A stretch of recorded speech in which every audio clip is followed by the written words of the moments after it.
Dobar dan i dobrodošli. Danas par riječi o teksturi. Obično sam lekcije o teksturi započinjao rečenicom za koju sam mislio da je jako pametna i da sve objasni. Tekstura je vanjsko svojstvo materijala.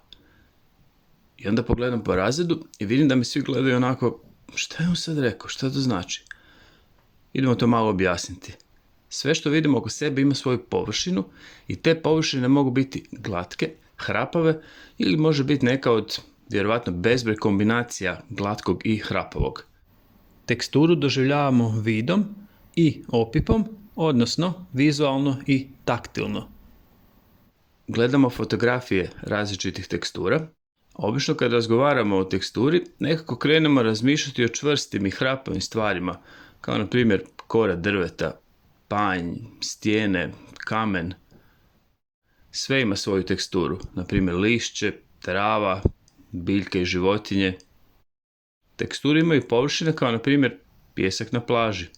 Isto tako teksturu imaju površine koje ne možemo u pravom smislu riječi doživjeti opipom jer nisu čvrste i još su vrlo promjenjive, kao na primjer površina mora, odnosno valovi. Ili recimo oblaci. Mi oblake ne doživljavamo opipom, već vizualno, ali i dalje nam ti oblaci djeluju kao nešto što ima određenu teksturu. Iako to nisu zapravo teksture, i to nas zanima u likovnom smislu. Sve površine koje vidimo nas zanimaju jer ih mi u svojim likovnim dijelima želimo na neki način dočarati. Što se to znači? U likovnom smislu teksturu bi mogli podijeliti na 3 vrste: crtačku, slikarsku i kiparsku. Kod crtačke teksture, crtom i točkom stvaramo dojam neke teksture na podlozi na kojoj crtamo. Možemo stvarati izmišljene teksture ili oponašati teksture iz svijeta oko nas. Kod slikarske teksture možemo stvoriti doslovnu teksturu. Na primjer, možemo debljim slojevima boje stvoriti hrapavu površinu u kombinaciji s tanjim slojevima boje za dijelove slike koji će biti više glatki.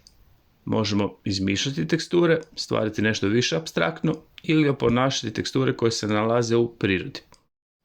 Kiparske teksture ovise o materijalu kojim se izražavamo. Taj materijal možemo obraditi da bude više ili manje gladak, odnosno hrapav. I naravno možemo stvarati teksture koje su više apstraktne, koje su nam zanimljive same po sebi, ili možemo materijal oblikovati u nešto prepoznatljivo i njegovu površinu obraditi teksturno.